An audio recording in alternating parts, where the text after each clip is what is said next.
Krishna barrage గేట్లకు ఏదో ప్రమాదం వాటిల్లని social మీడియాలో ప్రచారం చేస్తున్నారు. దానివల్ల ప్రజలు ఆందోళన.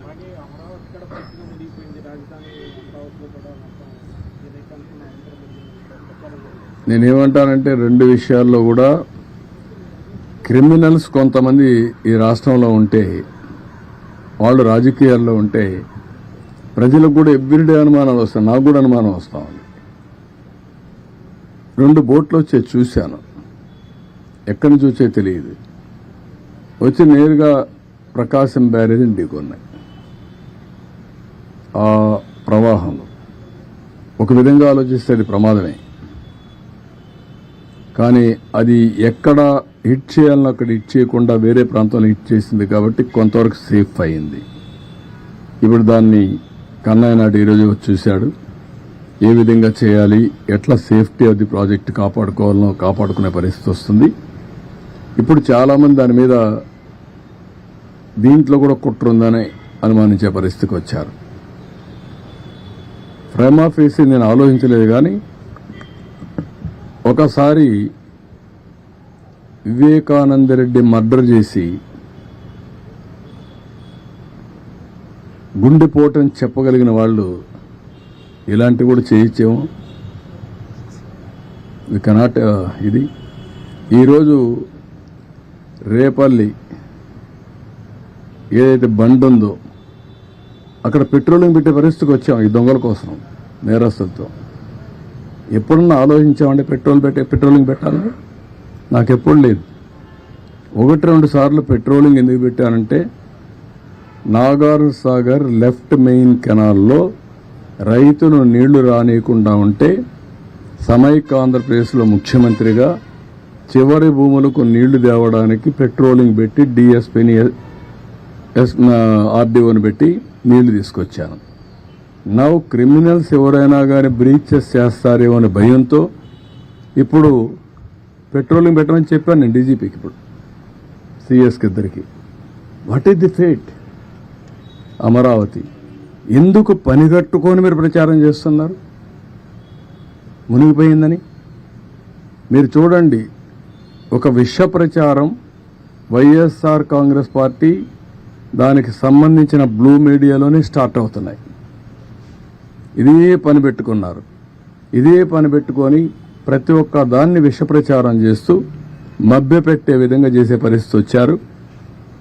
కొన్ని ఇక్కడ ఇంకా ఎస్టాబ్లిష్ చేయలేదు, కానీ అనుమానం వచ్చే పరిస్థితి కూడా వస్తుంది. కానీ ఎవరిని వదిలిపెట్టను, చాలా ఫర్మ్గా ఉంటాం. గుడ్ల వల్లేర్లు ఏంటంటే మీ పని? సిగ్గుందా మీకు? 300 వీడియోలు ఉన్నాయా?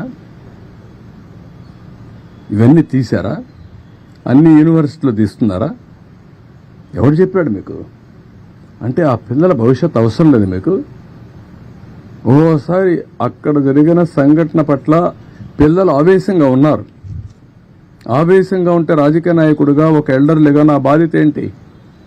ఆ పిల్లల్ని మెప్పించి ఏం జరిగిందో జరగలేదో అన్ని ఎస్టాబ్లిష్ చేసి, జరిగితే కఠినంగా శిక్షించి, జరగకపోతే జరగలేదని చెప్పి వాళ్ళల్లో మనోధైర్యాన్ని నింపవలసిన మేము 300 వీడియోలు తీసేశారని చెప్పి ఆ 300 వీడియోలు ఉన్నాయని దేశం అంతా పంపించి డిగ్నిఫైడ్గా ఉండే ఇన్ఫ్లుయెన్సర్ కూడా పెట్టిస్తారా మీరు? ఏమనుకుంటున్నారు మీరు? ఒళ్ళు దగ్గర పెట్టుకోవాలా. ఆడపిల్ల శీలాన్ని లెక్కలేని విధంగా మీ ఒక్కొక్కరు మనం చూస్తున్న ఆ పార్టీలో ఎలాంటి చరిత్రహీనులు ఉన్నారు. ఆడబిడ్డల పట్ల ఎంత దారుణంగా ప్రవర్తించే వాళ్ళున్నారు మనం చూసాం. కనీసం వాళ్ళపైన యాక్షన్ తీసుకోకుండా ఏమీ లేనిది ఇక్కడ నెపమేసి ఆడబిడ్డల భవిష్యత్తుని అంధకారంలో పెట్టే పరిస్థితికి వస్తున్నారు. కబద్దారు గుర్తుపెట్టుకోండి. అందుకే నేను ఒక టాప్ లెవెల్ ఎక్స్పర్ట్స్ కమిటీ వేశాను, పోలీస్ ఆఫీసర్లు వేశాను. నిగ్గుదేలుస్తాం. అది నిగ్గుదేల్చడమే కాదు, ఆ తర్వాత ఇలాంటి తప్పుడు కేసులు పెట్టిన వాళ్ళు కూడా నోటీసులు చేంజ్ చేయాలని చేస్తాం.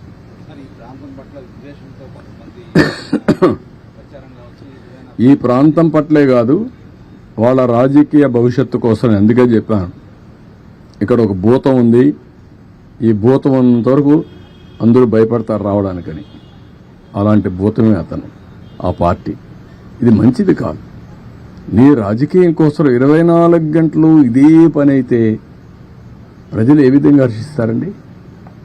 ఏ రాజకీయ నాయకుడైనా చేయాల్సింది ప్రజాహితం కోసం పనిచేయాలి, ప్రజల్ని ఎంపవర్ చేయాలి, తద్వారా రాజకీయ లబ్ధి పొందాలని ఆలోచించాలి తప్ప సమాజం ఏమైపోయినా పర్వాలేదు, అమరావతి రాకపోయినా పర్వాలేదు, ఇండస్ట్రీస్ లేకపోయినా పర్వాలేదు, ఆడబిడ్డలు ఏమైనా పర్వాలేదు అనే దరిద్రమైన రాజకీయం చేయడం కరెక్ట్ కాదు.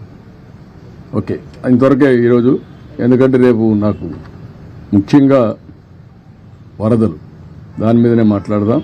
అతను చెప్పాడు కాబట్టి ఇవన్నీ చెప్పాల్సి వచ్చింది. Otherwise this is not the time.